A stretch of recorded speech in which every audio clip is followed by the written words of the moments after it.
ग्रहण आहे आणि त्या ग्रहणाचे वेध दुपारपासून सुरू होतात, साधारण 12 वाजल्यापासून. तर ग्रहणाचे असे नियम असतात की ग्रहणामध्ये शौचालयाला गेला वगैरे जाऊ नये. मग त्याच्याकरता वेदामध्ये जेवण करायचं नसतं. तर 12च्या आत जेवण करून घ्या. लई म्हातारे लहान मुलाला नाही, ते मग त्याला 5 वाजेपर्यंत आहे. पण 5च्या नंतर तर कडेकोट बंदच, दरवाजा बंद. त्यामुळं संध्याकाळी वाटली जाणारी जी मधुकरी आहे, अर्थात इथं कबीर मठात जी मधुकरी वाटली जाते आमच्या कुणाची,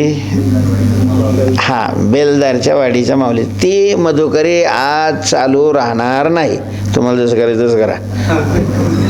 पण ते त्यांना तसं पाप नाही करता येणार ना, त्याच्यामुळे ती मधुकरी आज बंद आहे.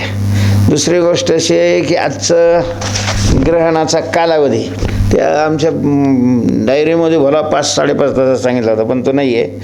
तो 3.5 तासाचा पर्व काळ आहे. त्याचा स्पर्श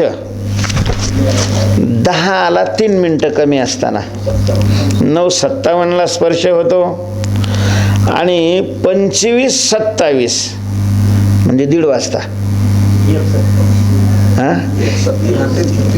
1:27 1:30 वाजता ग्रहण मोक्ष आहे.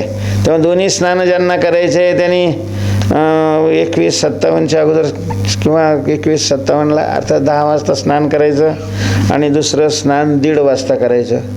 आणि मध्यंतरी मग ध्यान, नामजप, काही मंत्र शरण वगैरे पॉवरफुल राहतं.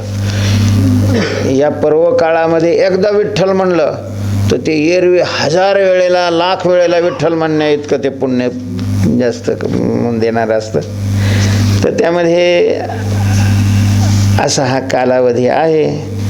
आणि मग 1:30 पुन्हा स्नान 3-2 वाजतील. त्यामुळं उद्या काही प्रवचन राहणार नाही.